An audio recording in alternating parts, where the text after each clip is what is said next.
اعوذ باللہ من الشیطان الرجیم بسم اللہ الرحمن الرحیم۔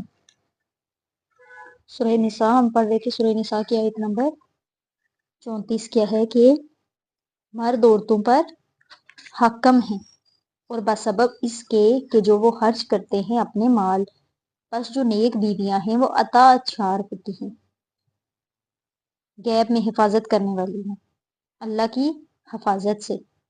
اور وہ خواتین جن کے بارے میں تمہیں سرکشی کا اندیشہ ہو، پس ان کو نصیحت کرو اور ان کو ان کے بستروں میں تنہا چھوڑ دو اور ان کو مارو۔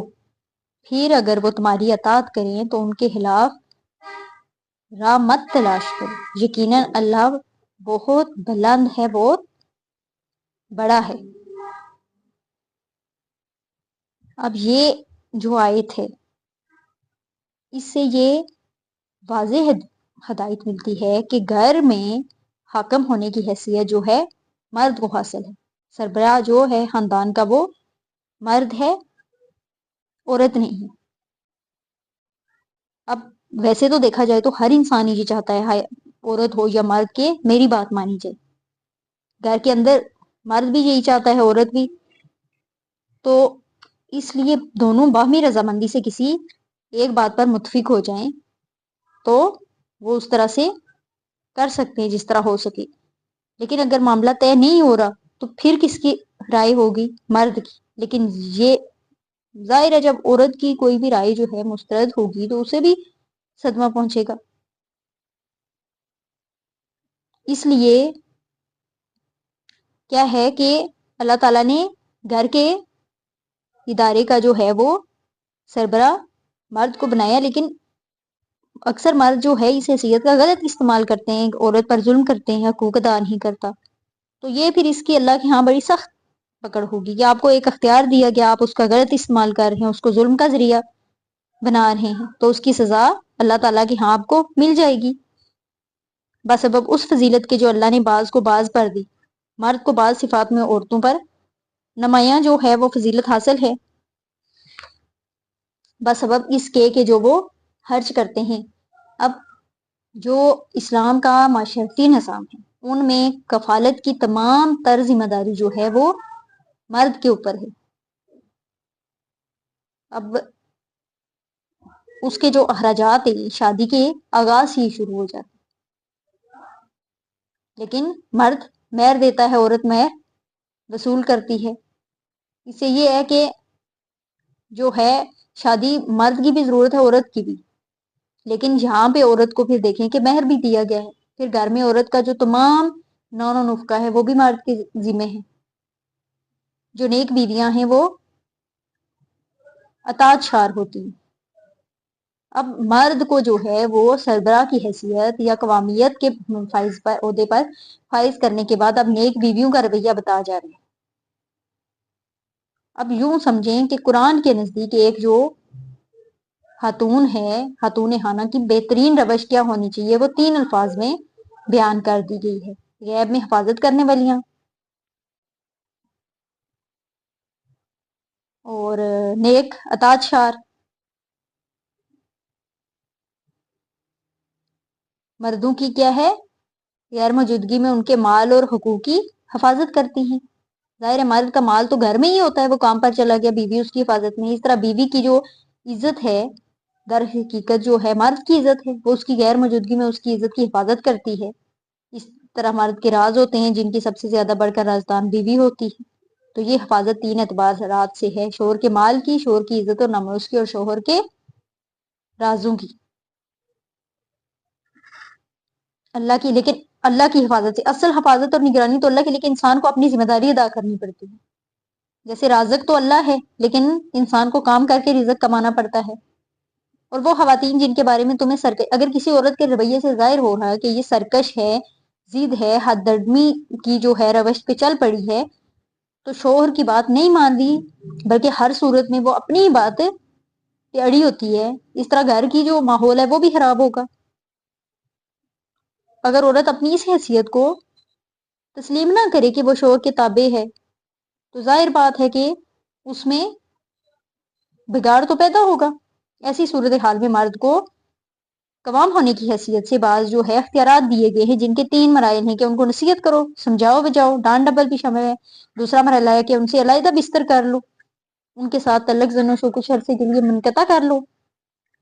تیسرا ہے کہ اگر وہ پھر بھی اپنی روش نہ بدلیں تو مرد کو جسمانی سزا دینے کا اختیار ہے۔ اس ضمن میں ان حضرت صلی اللہ علیہ وآلہ وسلم نے ہدایت فرمائی ہے کہ چہرے پر نہ مارا جائے اور کوئی ایسی مار نہ ہو جس کا مستقل نشان پڑے۔ پھر اگر وہ تمہاری اطاعت کرے تو ان کے خلاف خواہ زیادتی کی راہ مت تلاش کرو۔ اگر عورت ضد حد دھرمی روش جو ہے وہ چھوڑ کر اطاعت پر آ جاتی ہے تو پچھلی جو ہیں وہ باتیں بلا دینی چاہیے، اس سے انتقام لینے کے بہانے تلاش نہیں کرنے چاہیے۔ اللہ بہت بلند ہے اور بہت بڑا ہے۔ آیت نمبر 35 ہے کہ اگر تم میاں بیوی کے درمیان افتراق کا اندیشہ ہو تو ایک حکم مرد کے خاندان سے مقرر کرو اور ایک حکم عورت کے خاندان سے۔ اگر وہ دونوں اصلاح چاہیں گے تو اللہ تعالیٰ ان کے درمیان جو ہے وہ موافقت پیدا کر دے گا۔ یقیناً اللہ تعالیٰ سب کچھ جانتا ہے اور باخبر ہے۔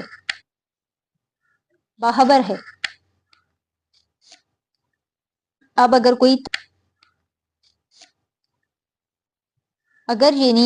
اگر کوئی تدبیر نتیجہ خیز نہ ہو اور دونوں کے درمیان جو ہے وہ کھینچا تانی کی ضد کی کیفیت، دونوں اپنی انا پر اڑے ہوئے ہیں، کیفیت پیدا ہو، عورت بھی اکڑ گئی ہے اور مرد بھی، اب ان کا ساتھ چلنا جو ہے وہ مشکل نظر آتا ہے، تو پھر کیا کریں کہ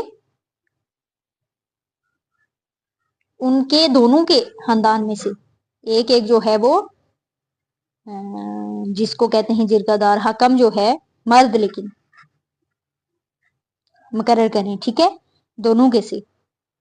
تو کیا ہے کہ اس میں پھر آپس میں وہ مل بیٹھ کر خیر خواہی کے جذبے سے اصلاح کی کوشش کریں گے۔ اب یہ دونوں اسباب اختلاف کی تحقیق کریں گے، میاں بیوی دونوں کے گلے شکوے اور وضاحتیں سنیں گے، دونوں کو سمجھا بجا کر کوئی صلح کی راہ نکالیں گے، لیکن یہ تبھی ممکن ہوگا جب میاں بیوی دونوں صلح چاہتے ہوں گے۔ اگر دونوں چاہیں گے تو اللہ بھی ان کے درمیان جو ہے وہ موافقت پیدا کر دے گا۔ ان کے دلوں میں جو گریں لگی ہوئی ہیں، نفسیاتی گرہ جو بن جاتی ہے تو اس کھولنا ان کے بس میں نہیں ہوتا، لیکن اگر وہ دونوں صلح کرنا چاہتے ہیں تو اللہ بھی ان کے درمیان جو ہے وہ صلح کا معاملہ کرے گا، اللہ بھی ان کے دلوں میں ایک دوسرے کی نسبت موافقت پیدا کرے گا۔ آیت 36 کیا ہے کہ اللہ ہی کی بندگی کرو اور کسی چیز کو بھی اس کے ساتھ شریک نہ ٹھہراؤ۔ سب سے پہلا حق اللہ کا ہے کہ اس کی بندگی اور پرستش کرو اور اس کے ساتھ کسی کو شریک نہ ٹھہراؤ، اور والدین کے ساتھ حسن سلوک کرو، اور قرابت داروں اور یتیموں اور محتاجوں کے ساتھ، اور قرابت دار ہمسائے اور اجنبی ہمسائے کے ساتھ، اور ہم نشین ساتھی اور مسافر کے ساتھ، اور وہ لونڈی غلام جو تمہارے ملک یمین ہیں۔ اللہ بالکل پسند نہیں کرتا ان لوگوں کو جو شیخی خورے اور اکڑنے والی۔ سب سے پہلا تو حق اللہ ہی کی ہے کہ اس کی بندگی کی جائے، اس کے ساتھ کسی کو شریک۔ اس کے بعد پھر والدین کا جو ہے حسن سلوک کی آئیے۔